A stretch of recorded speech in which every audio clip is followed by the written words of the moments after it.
everyone. So this is second part in which we are going to discuss the most 10 important questions for weapon training for B or C certificate practical air wing NCC. So without wasting much time, let's start the video. So if you haven't watched our first video, then link is in the description. आप वहाँ पे जाके देख सकते हो. So the first question is types of weapon get used in NCC.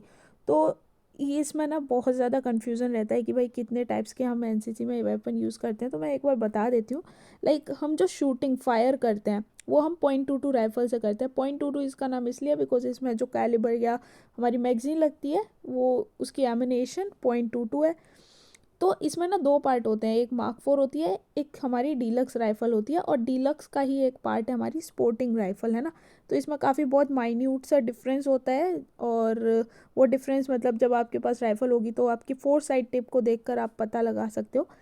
तो ये एक राइफ़ल हमने मान ली .22 के अंदर. एंड सेकेंड हमारी 12 DBBL राइफ़ल, जो कि हम सिर्फ एयर NCC में यूज़ करते हैं, है ना, जिससे हमारी स्किड शूटिंग होती है फॉर AIVSC. तो ये वाली राइफ़ल हमारी यूज़ होती है.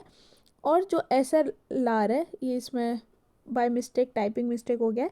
तो वो सेल्फ लोडिंग राइफ़ल जो कि हम यूज़ करते हैं फॉर ड्रिल पर्पस, है ना. जो गार्ड ऑफ ऑनर वगैरह देते हैं या राजपथ पर चलते हैं तब हम ये वाली राइफ़ल यूज़ करते हैं. तो ये तीनों ही हमारी NCC में यूज़ हो रही हैं.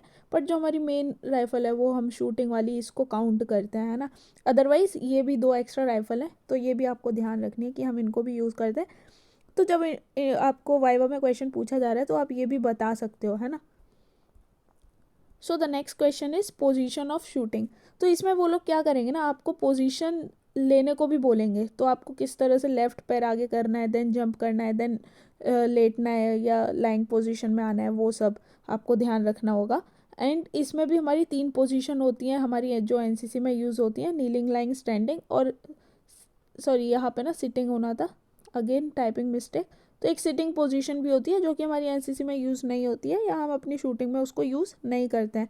तो ये 3 पोजीशंस हैं, इसके बारे में भी क्वेश्चंस पूछा जाता है.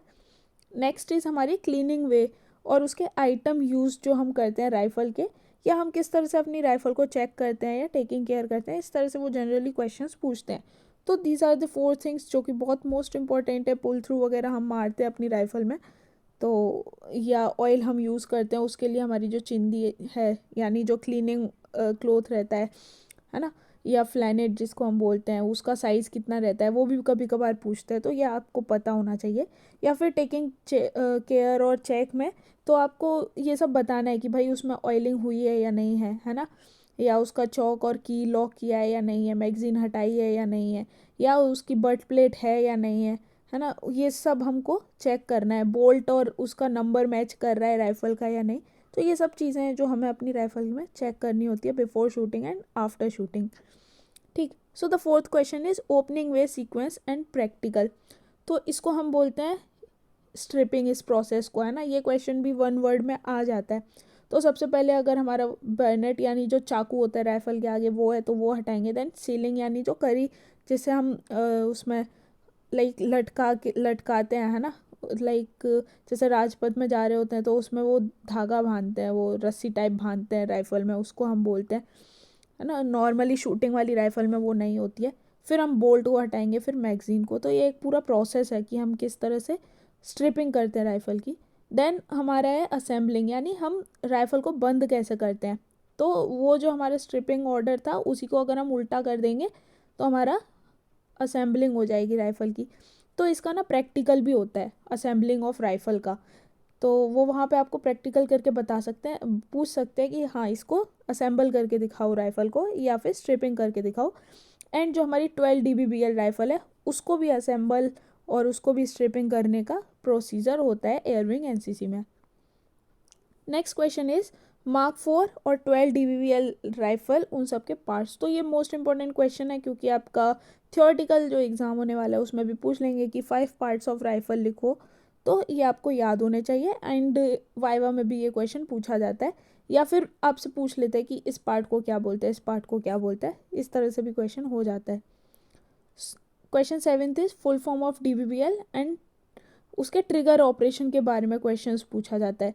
मतलब उसमें क्योंकि 2 बैरल हैं और 2 ही ट्रिगर हैं, है ना, लेफ़्ट के लिए लेफ़्ट, राइट के लिए मतलब लेफ़्ट के लिए आगे वाला, राइट के लिए पीछे वाला, है ना, या हम दोनों एक साथ दबा सकते हैं क्या। तो इस तरह से कुछ क्वेश्चंस पूछे जाते हैं। क्वेश्चन 8 इज राइफल की length, size, weight, magazine capacity, muzzle velocity, effective range, maximum range. तो उसके लिए आपको ये टेबल बहुत ज़्यादा इम्पोर्टेंट है। और अगर आप बी के लिए दे रहे हो एग्ज़ाम या सी के लिए दे रहे हो तो ये टेबल इम्पोर्टेंट ही इम्पोर्टेंट है, even for best cadet also. तो आपको ये टेबल तो मतलब रटी होनी चाहिए, कुछ हो ना हो। तो इसमें हमारी लेंथ, वेट और मैगजीन कैपेसिटी और सब कुछ लिखा हुआ है ना। इसमें देखो मेंशन भी है इधर मार्क 4 और डीलक्स राइफल, है ना। तो ये आपको लर्न कर लेनी है। इसमें देख लेना है कि ये 2700 पर सेकेंड है और ये मैक्सिमम रेंज इसकी 1700 है 33 एंगल पर, एंड 25 इसकी जो है इफेक्टिव रेंज है। Question 9 is type of fire ना। तो यह आपका नॉर्मल फायर और रैपिड फायर, उसमें कितने राउंड हमारे होते हैं, तो ये भी आपको ध्यान रखना है। And the last question is question number 10, target paper का जो मेज़रमेंट है वो कितना होता है, उसमें कितने सर्कल होते हैं, उनके नेम्स क्या होते हैं, है ना।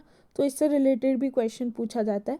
तो हमारे एक इस तरह से टारगेट पेपर होता है जिसमें सबसे सेंटर को bull, then inner, then magpie, then outer बोला जाता है। 4 सर्कल्स होते हैं उसमें। एंड हमारा जो ये वाला टारगेट पेपर है ये 1 by 1 का होता है। तो इससे रिलेटेड क्वेश्चंस भी पूछते हैं। So these were the 10 most important question for weapon training. And अगर आपने फर्स्ट पार्ट नहीं देखा है तो लिंक डिस्क्रिप्शन में है, एंड नेक्स्ट पार्ट के लिए भी लिंक डिस्क्रिप्शन में है। So hope you like the video, keep watching. जय हिंद।